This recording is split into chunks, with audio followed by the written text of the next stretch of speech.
سورہ اخلاص کی تلاوت کریں۔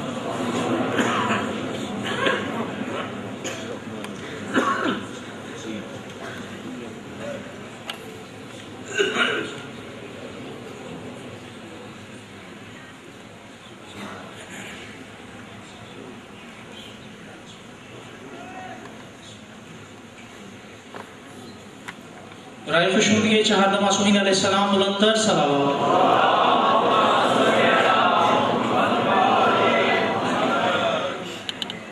التماس دعا کے لیے کہا گیا ہے، ہمارے ایک مومنہ بیمار ہیں، ان کے لیے ہمارے بسم اللہ الرحمن الرحیم الحمد للہ الذی ہدانا لہذا وما كنا لنهتدي لولا أن هدانا الله لقد جاءت رسل ربنا بالحق الصلاة والسلام على رسول المسدد والمصطفى الأمجد والمحمود الأحمد أبي القاسم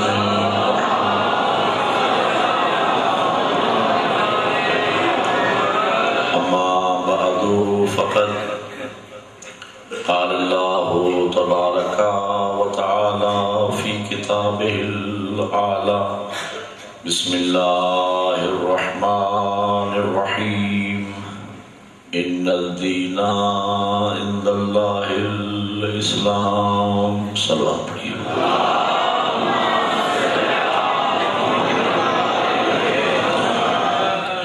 وسلم موالیان حیدر کرار و عاشقان حسین ابن علی، آج کی یہ مجلس ہمارے سلسلہ گفتگو کی چھٹی مجلس ہے، اور میں نے آپ حضرات کے سامنے قرآن مجید کی جس معروف ترین آیہ وافی ہدایہ کو سرنامہ گفتگو قرار دیا، اس میں خالق کائنات ارشاد فرما رہے ہیں ان الدین عند اللہ الاسلام، کہ بے شک اللہ کے نزدیک دین فقط اسلام ہے۔ اور پھر دوسرے مقام بھی ارشاد فرمایا کہ من یبتغی غیر الاسلام دینا فلن یقبل منہ وہو فی الآخرۃ من الخاسرین، کہ جس شخص نے دین اسلام کے علاوہ اپنے لیے کسی دین کو پسند کیا تو وہ دین اس سے ہرگز قبول نہ کیا جائے گا، اور وہ شخص آخرت میں سخت نقصان اٹھانے والوں میں سے ہوگا۔ دین اسلام، لوگ اس دین اسلام کو مذاہب کی فہرست میں شمار کرتے ہیں، جبکہ حقیقت یہ ہے کہ دین اسلام اصل میں بیمار انسانیت کے علاج کا نام ہے۔ اسلام اس لیے آیا تھا کہ بیمار انسانیت کا علاج کرے اور انسانیت کو اس کے کمال تک پہنچائے۔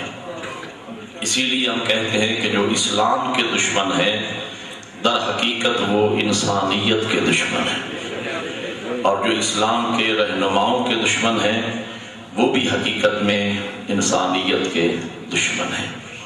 تو اصل ظلم یہ ہوا کہ بنو امیہ اور بنو عباس کے بادشاہوں نے اسلام کے ساتھ یہ زیادتی کی کہ انہوں نے اپنی منمانی اور مرضی کے مطابق تحریفات کی اسلام میں، اور ایسی باتیں داخل کر دیں کہ آج اسلام کی تاریخ میں ہمیں غلطیوں کا ایک انبار نظر آتا ہے، اور ان حکومتوں نے ایسے لوگوں کو خریدا کہ جو بظاہر تو مذہبی نظر آتے تھے تاکہ اپنی غلط باتوں کو صحیح ثابت کریں، جبکہ حقیقت میں وہ اسلام کے دشمن تھے۔ ہماری گفتگو اس منزل پر پہنچی تھی کہ پیغمبر اسلام کی سیرت طیبہ، ان کے اخلاق کریمانہ اور ان کے فضائل کے حوالے سے کل ہماری گفتگو ہوئی 25 سال کی ظاہری حیات طیبہ میں حضور نے سفر تجارت بھی فرمایا، اور 2 مرتبہ حضور تجارت کے سلسلے میں مال جناب خدیجۃ الکبریٰ لے کر شام بھی تشریف لے گئے۔ ایک سفر میں جب حضور شام جا رہے تھے اور جناب ابو طالب علیہ السلام بھی ساتھ تھے، تو ایک پہاڑی کے دامن میں جہاں مہمان خانہ بنا ہوا تھا یا ایک ایسی سرائے بنی ہوئی تھی کہ جہاں قافلے رکتے تھے، وہاں اس تجارتی قافلے نے قیام کیا۔ تو اس پہاڑی کے اوپر ایک گرجا تھا کہ جہاں عیسائیوں کے ایک راہب رہتے تھے۔ اتفاق سے جب اس نے نیچے کی طرف جھانکا اور اس قافلے پر نظر پڑی تو اس کی نگاہیں آ کے 25 سال کے جوان پر ٹک گئی۔ چونکہ وہ عالم تھا انجیل کا، تو اس نے اس نوجوان کو اٹھتے بیٹھتے دیکھا اور پھر اپنا ایک نمائندہ بھیجا کہ اس کاروان کے جو سردار ہیں ان کو بلا کے لایا جائے۔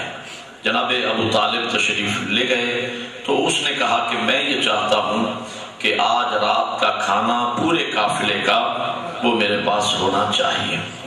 کھانے پر بلا لیا گیا، سب لوگ کھانے پر تشریف لے گئے، لیکن حضور کو انہوں نے سامان کی حفاظت کے لیے چھوڑ دیا۔ لیکن جب کھانا چنا گیا اور اس راہب نے ایک ایک سے مصافحہ کیا اور اس نے محسوس کیا کہ جس نوجوان کے لیے میں نے دعوت کا اہتمام کیا ہے وہ نوجوان تو نظر نہیں آ رہا، تو پوچھا کہ ایک فرد آپ کا میں دیکھ رہا ہوں کہ کم ہے؟ تو حضرت ابو طالب نے فرمایا ہاں وہ میرا بھتیجا ہے، محمد ابن عبداللہ اس کا نام ہے، ہم اس کو اب سامان کی حفاظت کے لیے چھوڑ کے ابھی آئے ہیں۔ تو وہ راہب یہ کہتا ہے کہ آپ یوں کریں کہ سامان کی حفاظت کی ذمہ داری میں لیتا ہوں، میرے لوگ وہاں آپ کے سامان کی حفاظت کریں گے، اس جوان کو بھی آپ اس کھانے میں ضرور بلا لیجئے۔ حقیقت یہ ہے کہ یہ کھانے کا سارا بندوبست میں نے اسی جوان کی وجہ ہی سے کیا ہے۔ تو پیغمبر مہربانی، تو حضور کو بھی بلا لیا گیا، اس نے بڑا استقبال کیا، محبت و عقیدت کے ساتھ بٹھایا، اور جب کھانا کھا چکے تو فرمانے لگے کہ اے ابو طالب میں تنہائی میں آپ سے کچھ بات کرنا چاہتا ہوں۔ اور وہ حضرت کو الگ لے گیا اور کہنے لگا کہ یہ بچہ کوئی عام بچہ نہیں ہے، میں توریت کا بھی عالم ہوں اور انجیل کا بھی عالم ہوں۔ توریت و انجیل میں آخری نبی کی جو علامات بتائی گئی ہیں وہ علامات اس میں بدرجہ اتم موجود ہیں، اور میں دعا کرتا ہوں کہ اللہ مجھے اتنی لمبی عمر عطا فرمائے کہ جب یہ اظہار نبوت فرمائیں تو میں سب سے پہلا شخص ہوں گا کہ جو ان کی نبوت پر ایمان لاؤں گا۔ لہذا اے ابو طالب اس کو سفر میں لے کر آپ یوں مال تجارت کے حوالے سے لے کے شام جا رہے ہیں، میرا مشورہ یہ ہے کہ ان کی حفاظت کریں، اس لیے کہ یہودی بھی ان کے دشمن ہیں اور عیسائی بھی ان کے دشمن ہیں۔ بہتر یہ ہے کہ انہیں اپنے گھر میں حفاظت کے ساتھ رکھا جائے۔ اب یہاں پر سوال یہ پیدا ہوتا ہے کہ وہ راہب تو بڑا خیر خواہ ثابت ہوا حضور کا، لیکن کیا چچا جو ساتھ لے کے جا رہے تھے کیا وہ خیر خواہ نہیں تھے؟ وہ کیوں لے کے گئے؟ تو اس کا جواب یہ ہے کہ جو ابو طالب دشمنوں کے گھیرے میں مکے میں رہ کے جو پیغمبر کی حفاظت کر سکتے ہیں تو وہ دوران سفر حفاظت کیوں نہیں کر سکتے؟ تو بہرحال اس سفر میں حضور ساتھ تشریف لے گئے، بڑا منافع ہوا، واپس آئے۔ جناب خدیجۃ الکبریٰ نے میسرہ غلام سے جب احوال لیے تو میسرہ نے باقی تجارت کے احوال تو اپنے مقام پر، انہوں نے حضرت کے معجزات کو بیان کیا کہ یہ جو نوجوان اور حضرت ابو طالب کا بھتیجا جو ہمارے ساتھ ہے، جن کا نام محمد ابن عبداللہ ہے، ان کی ہم نے عجیب و غریب قسم کی کرامات دیکھی ہیں۔ پہلی بات تو ہم نے یہ دیکھی کہ ایک ابر کا سایہ مسلسل ان کے سر پہ رہتا تھا، دوسری کرامت ہم نے ان کی یہ دیکھی کہ جب وہ ریت پر چلتے تھے تو ان کے قدموں کے نشان ہی نہیں لگتے تھے، اور جب وہ پتھریلی جگہ پہ چلتے تھے تو ان کے قدموں کے نقش جم جاتے تھے۔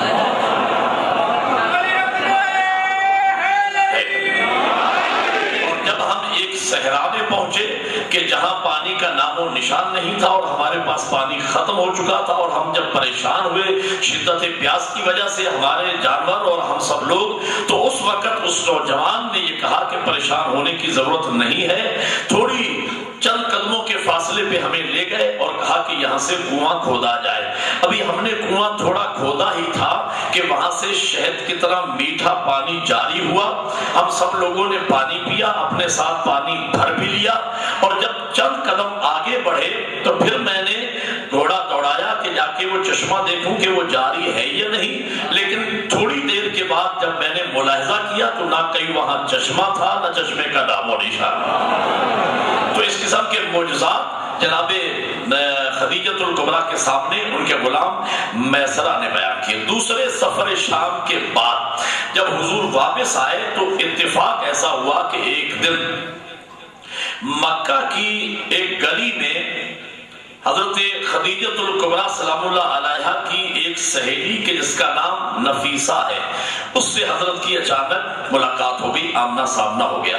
نفیسہ سلام کے بعد کہتی ہے کہ اے ابن عبداللہ، میں ایک سوال پوچھنا چاہتی ہوں۔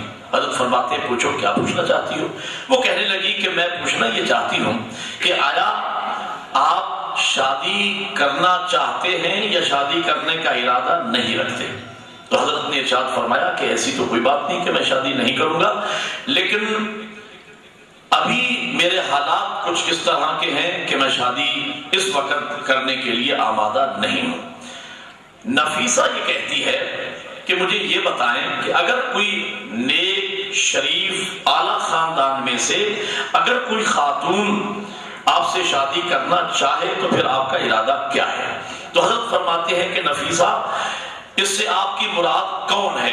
تو جناب نفیسہ فرماتی ہیں کہ اس سے میری مراد ملکۃ العرب خدیجۃ الکبریٰ۔ تو حضور یہ فرماتے ہیں صلوات۔ اب میں تھوڑا جلدی بھی کروں گا تاکہ میں موضوع کو کسی حد تک مکمل کر لوں، آج کی حد تک جو میں نے کل وعدہ کیا تھا۔ تو خدیجۃ الکبریٰ، تو حضور فوراً فرماتے ہیں کہ اگر خدیجۃ الکبریٰ کی خواستگاری ہماری طرف سے ہو تو آیا وہ مان جائے گی؟ تو نفیسہ کہتی ہیں کہ میں ان کی طرف سے کچھ نہیں کہہ سکتی، البتہ میرا ذاتی خیال یہ ہے کہ وہ انکار نہیں کرے گی۔ اب یہاں پر ایک سوال اور اس کا جواب میں دینا چاہتا ہوں۔ لوگ یہ کہتے ہیں، اور ایک پروپیگنڈا ہے، دو ہستیاں تاریخ اسلام میں انتہائی مظلوم گزری ہیں، ایک ہستی کا نام جناب ابو طالب ہے، دوسری ہستی کا نام جناب خدیجۃ الکبریٰ ہے۔ بنو امیہ اور بنو عباس کے مورخین نے اور بکے ہوئے راویوں نے ان ہستیوں پر بڑے مظالم کیے۔ ابو طالب پر بھی ظلم ہوئے اور جناب خدیجۃ الکبریٰ کے پاس بھی اس کے ساتھ بھی ظلم ہوئے۔ جناب ابو طالب کو تو یہ کہا گیا کہ انہوں نے کلمہ نہیں پڑھا تھا۔ جناب خدیجۃ الکبریٰ کے بارے میں یہ پروپیگنڈا کیا گیا کہ جب حضور کے ساتھ ان کا عقد ہوا تو اس وقت ان کی عمر 40 سال تھی۔ ایک پروپیگنڈا تو یہ ہوا۔ دوسرا یہ ہوا کہ نعوذ باللہ من ذالک، پہلے وہ فلاں کافر کے گھر میں تھی، پھر فلاں کے گھر میں تھی، اس کے بعد حضور کے گھر میں آئی۔ ایک بات تو میں روک کے کہنا چاہتا ہوں، یہ میرا چیلنج ہے، میری بات ریکارڈ ہو رہی ہے۔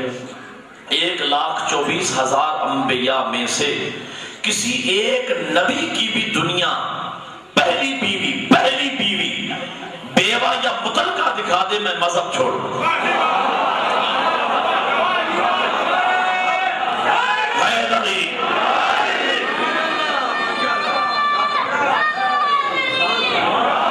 کسی نبی کی پہلی بیوی نہ بیوہ ہو سکتی ہے نہ مطلقہ ہو سکتی ہے۔ بہرحال اس پر ابھی بات آئے گی۔ تو کہا یہ جاتا ہے کہ جناب خدیجۃ الکبریٰ کی عمر 40 سال تھی۔ دیکھیں، مجھے اس بات کی سمجھ نہیں آتی کہ ہر معاملے میں تو عقل کو اپلائی کیا جاتا ہے، پتہ نہیں اہل بیت کے معاملے میں کیوں لوگ عقل کو سلا دیتے ہیں۔ سوچنے کی بات یہ ہے کہ اگر اس وقت جناب خدیجۃ الکبریٰ کی عمر 40 سال تھی اور پیغمبر کی عمر 25 سال تھی تو بیچ میں کتنا ڈیفرنس بنتا ہے؟ 15 سال کا ڈیفرنس بنتا ہے۔ جب جناب نفیسہ نے یہ کہا کہ جناب خدیجہ آپ سے شادی کرنے کی خواہش مند ہیں، تو اگر اتنا ڈیفرنس ہوتا تو پیغمبر فرماتے کہ بھئی وہ تو میری بزرگ خاتون ہے، میری عمر 25 سال ہے، ان کی عمر 40 سال ہے۔ توجہ ہے یا نہیں؟ اور عرب میں چونکہ عرب گرم علاقہ ہے، 11-12 سال کی بچی عام طور پر ماں بن جاتی ہے۔ 40 سال کی خاتون اور 25 سال کا نوجوان، حضرت کہہ سکتے تھے ان کا اور میرا کوئی جوڑ نہیں بنتا، لہذا لیکن حضور کیا فرماتے ہیں کہ اگر ہماری طرف سے پیغام جائے تو کیا خدیجہ راضی ہو جائے گی؟ تو نفیسہ کہتی ہے کہ میرا دل مانتا ہے کہ شاید راضی ہو جائے گی۔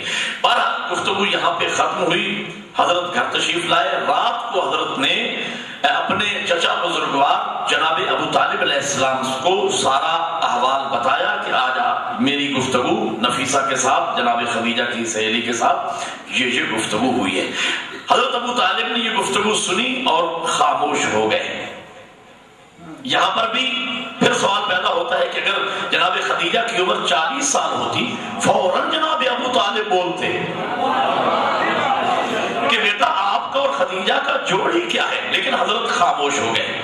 اگلے دن انہوں نے اپنی چھوٹی بہن حضرت صفیہ ابن عبد المطلب، صفیہ بنت عبد المطلب کو بلایا اور اپنی چھوٹی بہن صفیہ سے کہا کہ رات میرے بھتیجے نے، آپ کے بھتیجے نے یہ گفتگو کی ہے اور نفیسہ یہ کہتی ہے کہ اگر آپ خواستگاری کریں تو شاید خدیجہ مان جائے، تو آپ یہ کریں کہ آپ چلی جائیں خدیجۃ الکبریٰ کے پاس اور جا کے ان کا اندیہ معلوم کر لیں، اس لیے کہ اگر ہم خواستگاری کریں اور پھر انکار ہو جائے، بڑے خاندانوں میں یہ پرابلم ہوتا ہے کہ وہ انکار برداشت نہیں کرتے، تو ایسا نہ ہو کہ ہم خواستگاری کریں اور وہ انکار کر دے۔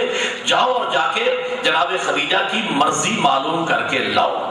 اب ایک بات کی طرف میں آپ کو بالعموم اور خصوصاً میری مائیں بہنیں اگر سماعت فرما رہی ہیں تو ان کو بالخصوص میں متوجہ کرنا چاہوں گا، عید کے معاملے میں عورتیں بہت حساس ثابت ہوئی ہیں عید کے معاملے میں، یعنی وہ عید کے لحاظ سے، اور میں نے ایک جگہ ایک بڑی لطیف بات ہے اس لیے اس کو لطیفہ بھی کہا جا سکتا ہے کہ عورتیں عید چھپانے کی کوشش کرتی ہیں۔ ایک آدمی نے اپنے دوست سے یہ شکوہ کیا کہ صاحب میری بیگم مجھ سے بہت زیادہ لڑتی ہے، جھگڑا کرتی ہے، آئے دن جھگڑا ہوتا رہتا ہے، تو کوئی اس کا حل بتائیے۔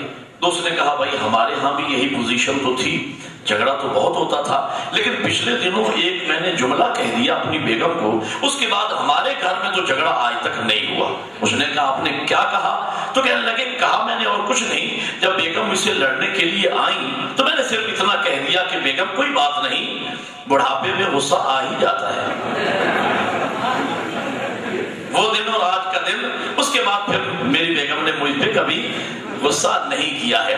تو عید کے معاملے میں عورتیں حساس ثابت ہوئی ہیں۔ اب یہاں پر سوال یہ پیدا ہوتا ہے، جیسے ہی جناب ابو طالب نے اپنی بہن جناب صفیہ سے جناب خدیجۃ الکبریٰ کے بارے میں کہا تو فوراً جناب صفیہ کا حق بنتا تھا کہ بھیا آپ کیا کہہ رہے ہیں، خدیجہ کی عمر 40 سال ہے، ہمارے بھتیجے کی عمر 25 سال ہے، اگر ابو طالب متوجہ نہیں ہوئے تھے تو صفیہ کو تو بولنا چاہیے تھا۔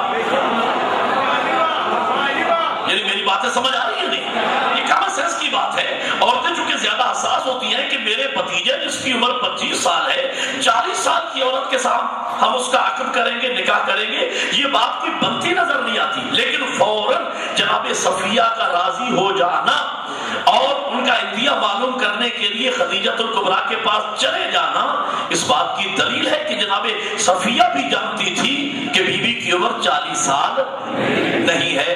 اور یہ جو کچھ مورخین نے لکھا وہ صرف دشمنی جناب سیدہ میں لکھا، جبکہ عمر کا معاملہ بھی میں طے کر دوں، طبقات ابن ساتھ برادران اہل سنت کی معتبر کتاب ہے، میں حوالے نہیں دیا کرتا، نہ میں مناظر آدمی ہوں کہ میں کتابوں کے حوالے پیش کروں، لیکن یہ ایک بڑا حساس مسئلہ ہے، اس لیے میں نے کتاب کا نام لیا طبقات ابن سعد، بڑی معتبر کتاب ہے۔ اس میں لکھا گیا کہ حضور کی ولادت یکم عام الفیل کو ہوئی، جبکہ اسی میں لکھا گیا کہ جناب خدیجۃ الکبریٰ کی ولادت عام الفیل سے 3 سال پہلے ہوئی۔ گویا جناب خدیجۃ الکبریٰ عمر میں حضور سے 3 سال بڑی تھی۔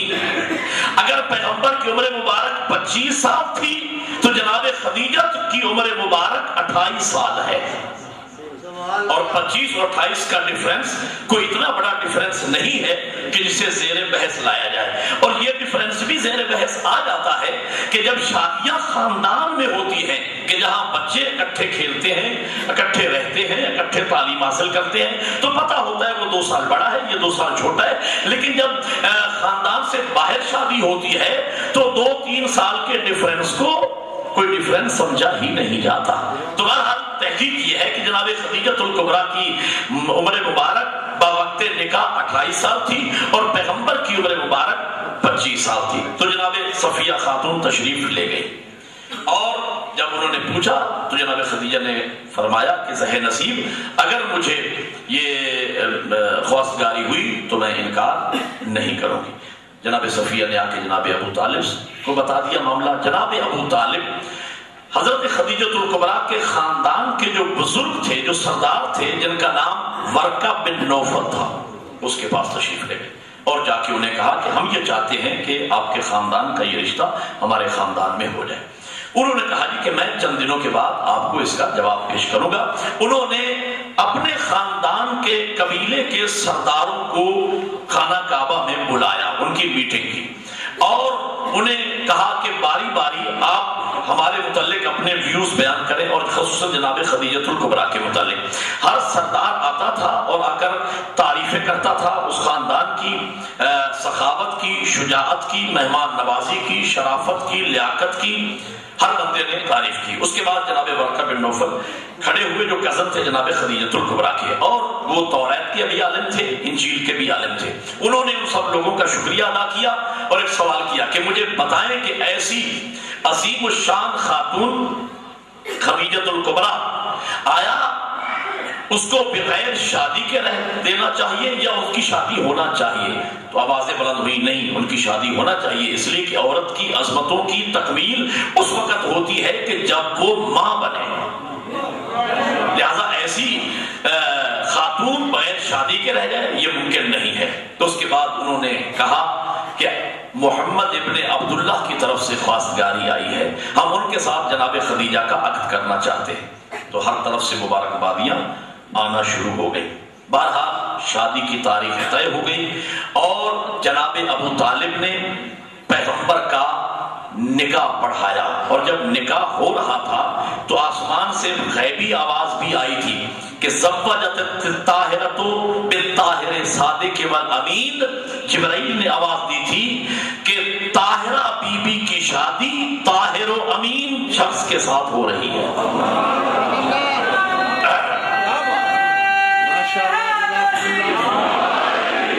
تو نعوذ باللہ من ذالک، اگر بی بی کی شادیاں پہلے ہو چکی تھی تو جس کی شادی پہلے ہو چکی تھی، جو نعوذ باللہ مطلقہ ہو یا بیوہ ہو، اسے طاہرہ نہیں کہا جاتا، اور ہے یا نہیں؟ تو بہرحال بی بی کے ساتھ پیغمبر اسلام کا عقد ہوا۔ یہ پہلا نکاح تھا نبی کا۔ اصل ظلم یہ ہے کہ خصوصاً مغرب والوں نے شادیوں کے بارے میں، شادیوں کے اس عمل کو بہت زیادہ ہائی لائٹ کیا، اور اس سلسلے میں حضور کو بدنام کرنے کی کوشش کی۔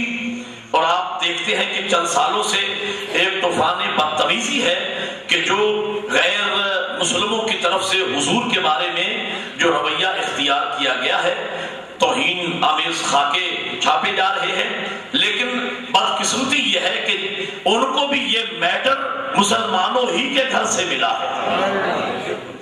یہ ایک اور بڑا المیہ ہے۔ تو یہ پہلی شادی تھی جو پیغمبر کی جناب خدیجۃ الکبریٰ کے ساتھ ہوئی۔ اب یہ چونکہ تفصیلات ہیں اور اگر میں ڈیٹیل میں جاؤں گا تو چونکہ مجھے آگے بھی پہنچنا ہوتا ہے۔ یہ پہلی شادی۔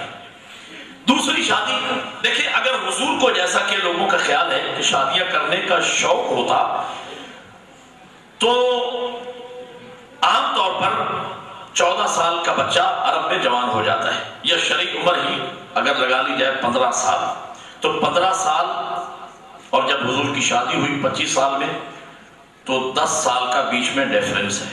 لیکن 10 سال میں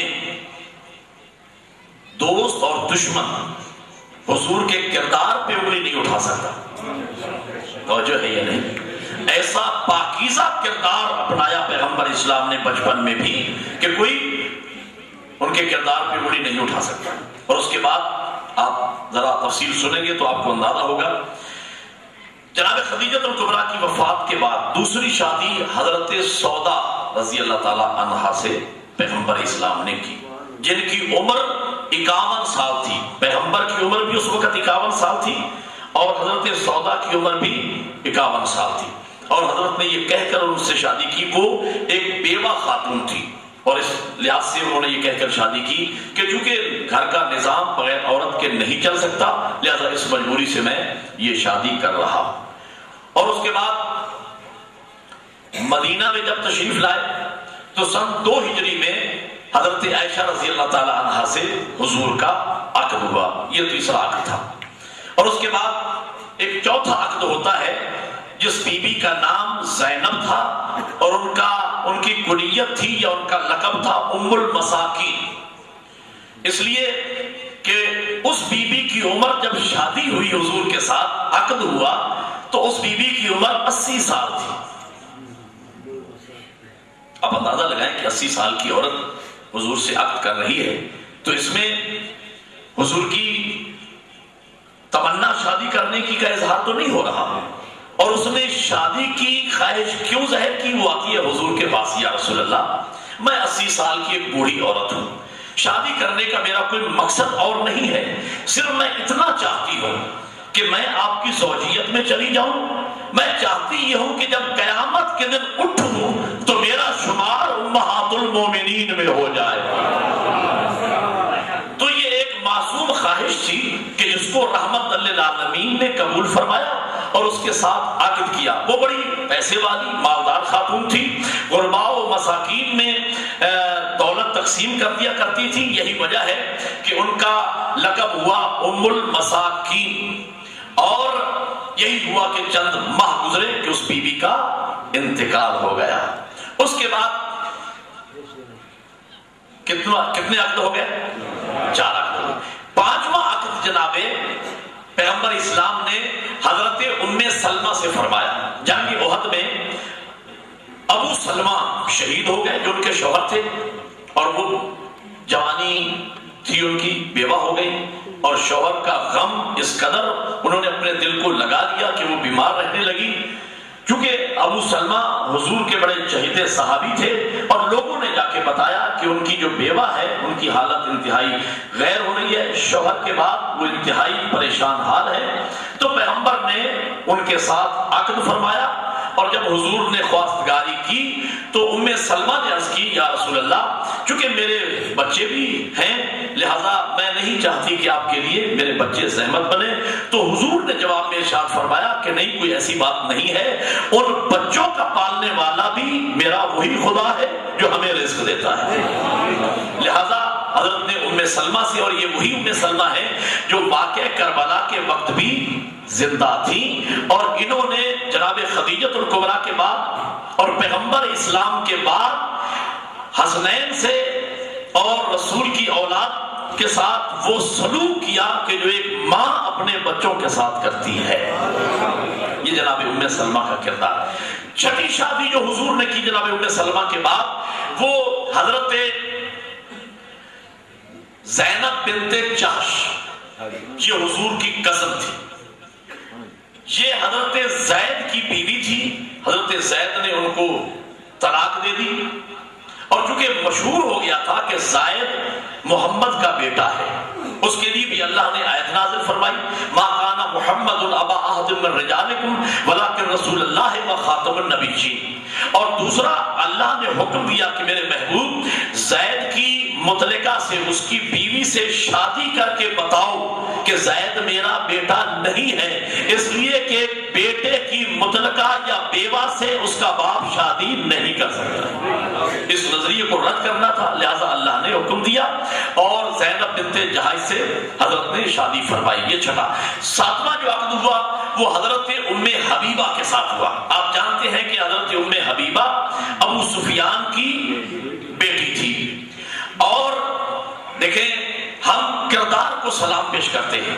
یہ معاویہ کی بہن ہے، ابو سفیان کی بیٹی ہے، لیکن اس کے دل میں رسول اور آل رسول کا اتنا احترام تھا کہ جب ایک مرتبہ اس کے گھر میں اس کا باپ آتا ہے اور وہ اس بستر پہ بیٹھنے لگتا ہے جس بستر پہ حضور لیٹا کرتے تھے، تو جیسے ہی اس نے بیٹھنے